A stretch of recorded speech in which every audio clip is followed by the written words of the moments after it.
Before we get to the video, I just wanted to say you should go check out Hood KC on Instagram, and you should also go to their website at hustleonoverdrive.com, and you should check out their selection of clothing. They also got duffel bags. They also got shower curtain on there. They have all sorts of stuff, and honestly, their clothing is very, very comfortable, very breathable. I like how tight fitting they are. That's how I like my shirts. But it's very, very comfortable and honestly fair pricing. Just go to hustleonoverdrive.com and you could definitely check out what they got. All right. This is the interview with Squilly, Yo, the music producer. what's up, World Wide Web? World Wide Web, hell yeah. All right. First question I wanted to ask you: what or who inspired you to start making music? Yes. No, I'm playing. A lot of my beats and the stuff I make, really, the biggest inspiration to just start making music in general was definitely like Gorillaz and maybe like MF Doom for sure, Right. especially with the rap part of it. Oh, yeah. MF Doom was a major inspiration, Wu-Tang Clan as well. But I don't know. In a more broad way to answer the question, the 90s was my inspiration really with my rap beats and Oh, yeah. the way I produce my music, because I don't know, it's lost that kind of like real sound with rap now. It seems too like machine. I don't even know, like mechanical. Like the drums aren't. You can tell that's not a human being doing that shit. Right, exactly. So it just doesn't come off as genuine. Right. And rap started with people just using a turntable and a microphone on the street and being genuine. So it's just a weird spin on the whole genre right now.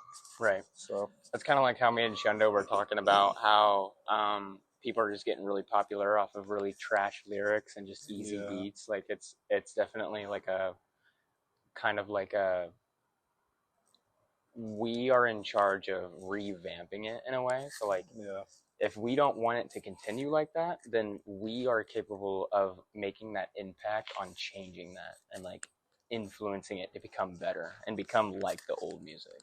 yeah. No, for sure. And I mean, history repeats itself, I guess.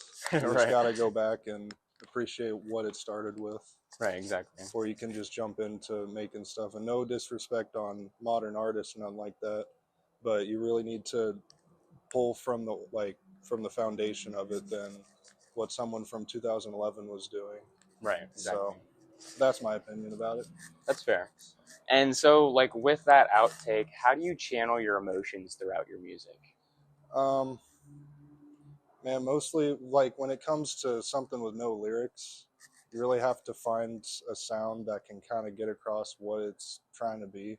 Right, exactly. So, and the melody does matter in that department, but if you have a melody, you can try all kinds of different instruments with that melody to get the vibe you're trying to find. So, I don't know. I try to show how kind of positive I can be through it and kind of make it more of an upbeat kind of style. It's good. So, more kind of, I don't even know how you describe it, more just kind of ratchet sounding drums and just kind of bombastic bass and shit. But right, if you're trying to get it like across something kind of more deep and sentimental, like a piano or harp is pretty good for a beat.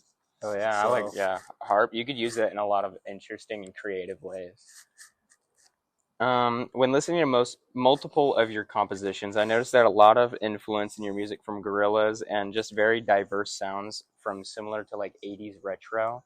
Yeah. Is that like the specific style that you're wanting to go for, like that synthwave retro, like 80s, 70s? Yeah, so recently I've been just trying to broaden out, and yeah, I love rap, but like I love just that corny ass 80s, like The Police, fucking Michael Jackson, all those kind of Lionel Richie, just that kind of real like piano, keyboard, synthy kind of heavy stuff. Oh yeah, I love that shit too. I don't know, it's just kind of it's weird because we've had a lot of 80s nostalgia just thrown at us for like 20 years, but they don't really seem to capture the parts of it that are actually kind of unique about it.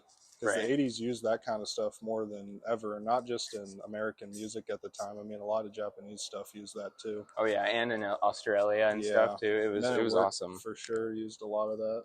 So, in your opinion, what sets you apart from other music producers? Like, what is something very specific that you may do or that you use or that you work with that would set you apart from other producers? For first off, it's mostly on my phone. Right. So that's pretty, I don't know. Some impressive. people hear that and they're like, what the fuck? Right. So, I mean, I've used MIDIs before a handful of times, you know, and old music class I took, we used them quite a bit in different microphones and stuff like that. But I don't know.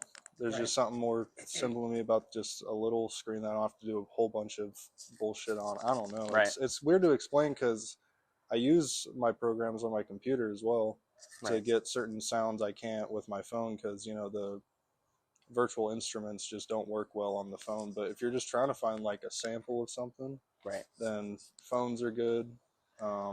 It's kind of like the but- similar case with like me and like YouTube and stuff. I've been using my phone for YouTube, and I've kind of gotten used to editing on my phone and stuff, and it's like I've gotten like really good at it. And then one day I went to go into CapCut on my laptop, and it was like overwhelming as fuck. Like I didn't know what to click, I didn't know what to move around, I didn't know what like where to go. And then I got back on my phone, and I was like, "Yep, this is my comfort level."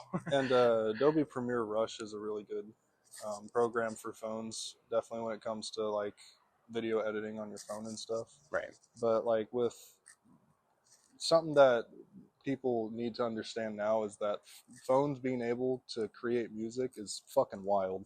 Like, yeah, exactly. That's not something anyone would have heard about 20 years ago. Right, exactly. Like something people really need to grasp how fucking crazy that is. Something that went from some buttons to just text and call to now make music. And I don't think it's something people should be like, oh, well, people make this shit on a phone or a computer. That's fucking lame. You know, you need a whole fucking studio. Like, you don't really need that to make something that's just you. Exactly. Like, And you can put especially yourself if you're out putting there in any way you want. So right, exactly. And especially if you're putting your full forth into it, and like you're actually like putting effort into it, like it doesn't matter whether it's on your phone, like it's still a quality beat, it's still a quality video, it's still like it. I hate that opinion too of like, oh, you're doing this stuff on your phone, like it's not going to be successful or whatever. But like really, you can do like I watched a documentary on the shot on iPhone commercials, and the producer behind it is actually a really famous producer on only shooting on strictly iPhones.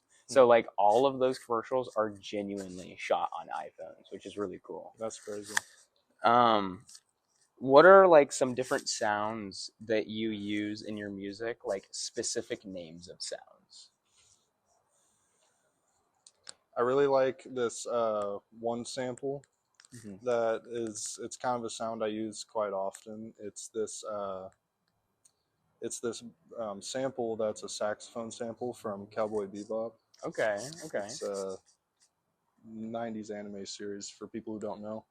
But yeah, the whole soundtrack is filled with amazing synth or saxophone samples. I love They're that. just really relaxing. You can use on pretty much anything because they just kind of slip in so well. They don't have a bunch of crazy sounds going on. Right. So you can really just pinpoint what you want to use. So yeah, I use this part of the saxophone. I think it's around 1 minute and 20 seconds into Road to the West on the soundtrack for the movie.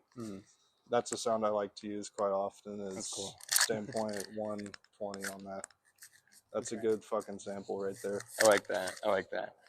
And how complex would you say your music can be? Like when making them, like how long does it take you typically to make your beats, and like how like I said, like complex can they be?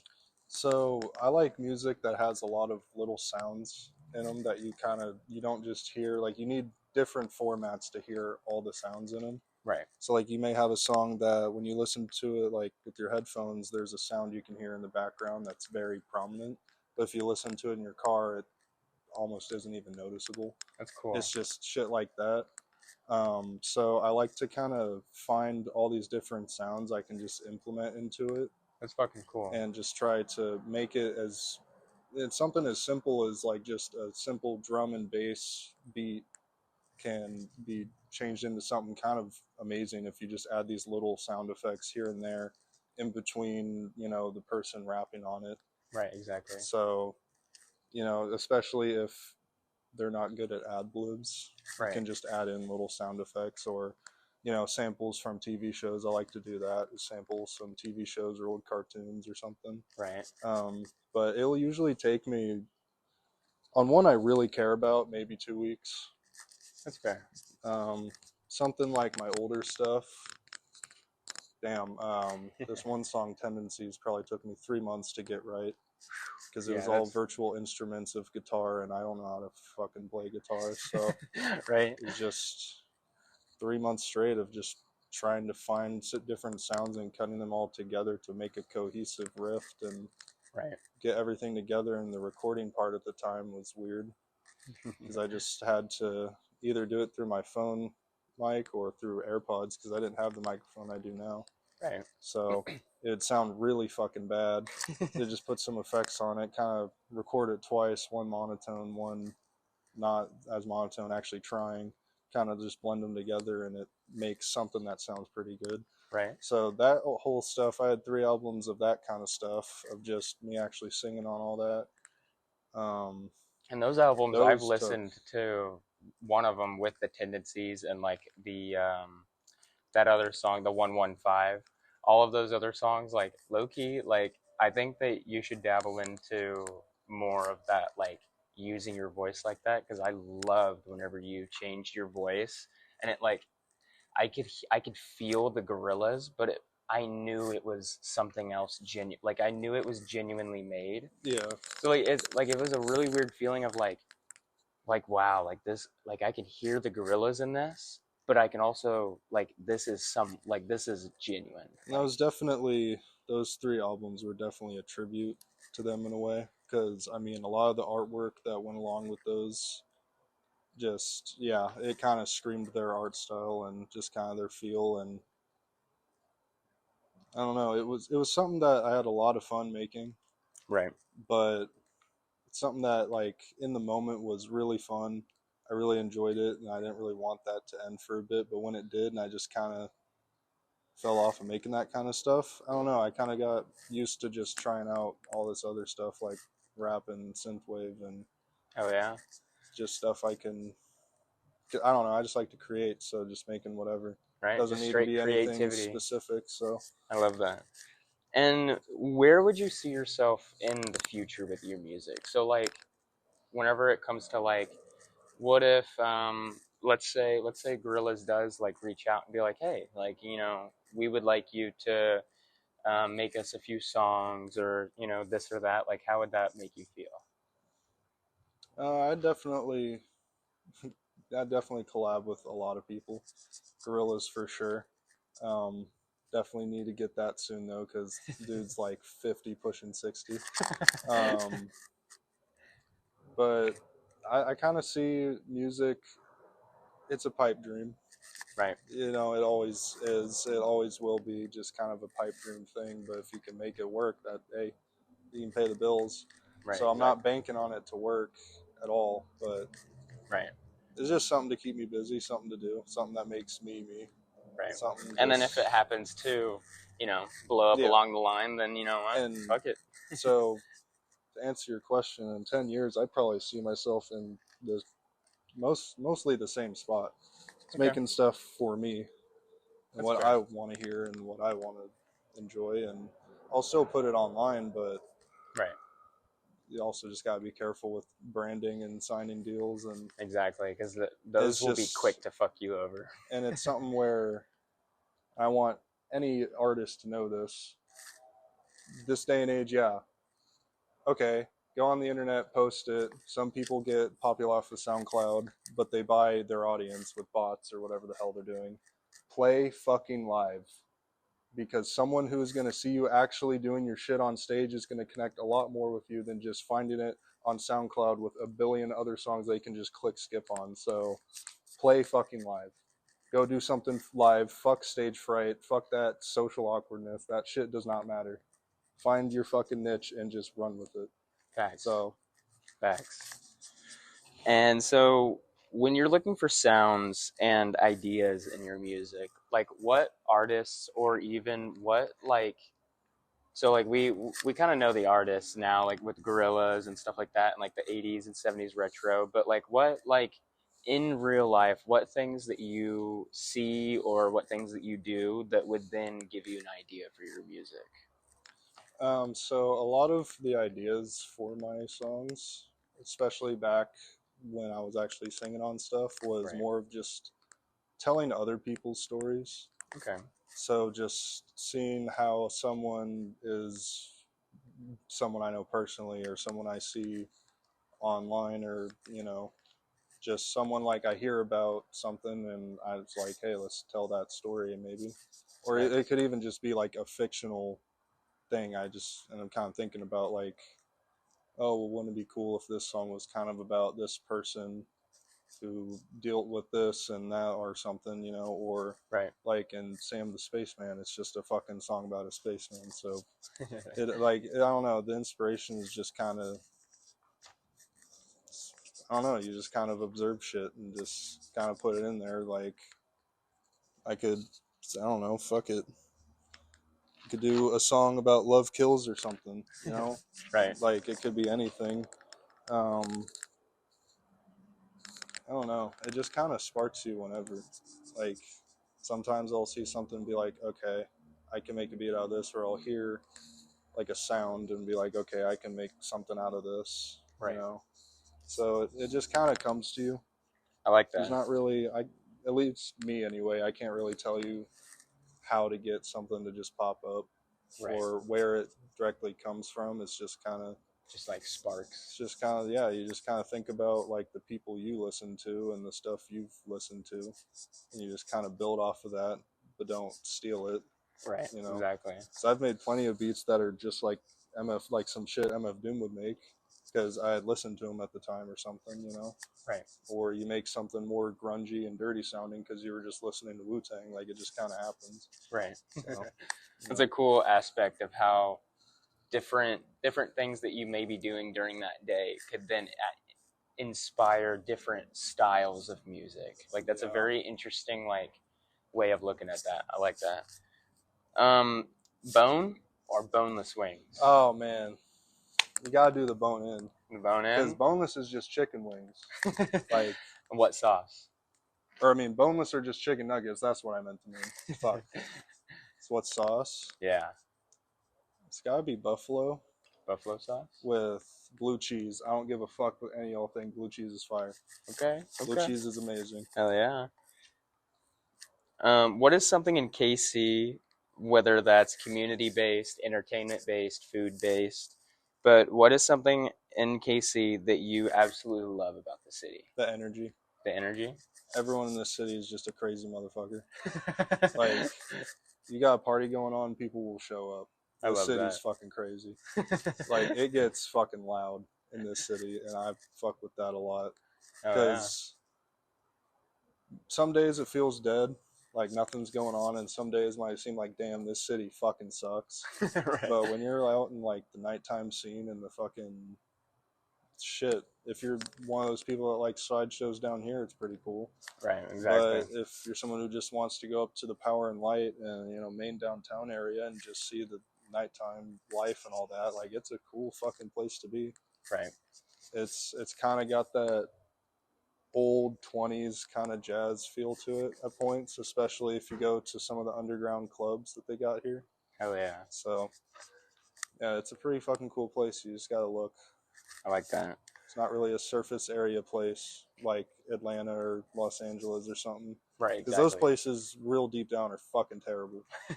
Like, honestly, Los Angeles is fucking garbage, but everyone acts like it's amazing. No, it looks pretty, but it's fucking terrible. Right. So you come here and you see the barbecue food and the Chiefs, and then if you really dive into it, you'll find a very, very like loving community. And not only that, you'll find just a great, like you said, energy and a great environment to just be you. Like, to just honestly, it's dirty as fuck, but like, Who give a fuck? Right, honestly. What's the world without dirt? It's a bunch of fucking water. So. Alright, well, this was the interview with Squilly. That me? Yes, sir. It was good to meet you. And we will be back with a, fuck. Damn. What is it called? You're doing so good. I know, god damn it. Improvise. Do. Do. I don't know if we can do that. Oh, he won't give a fuck. You don't could totally you think so? do that. Yeah. Totally do that.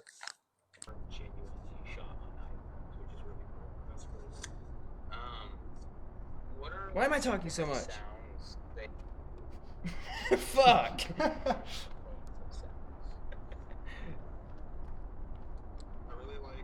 Oh yeah, dude, Okay, you've been yeah. oh my god, I thought it love. was gonna- Yes, I'm so glad I caught you.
Outside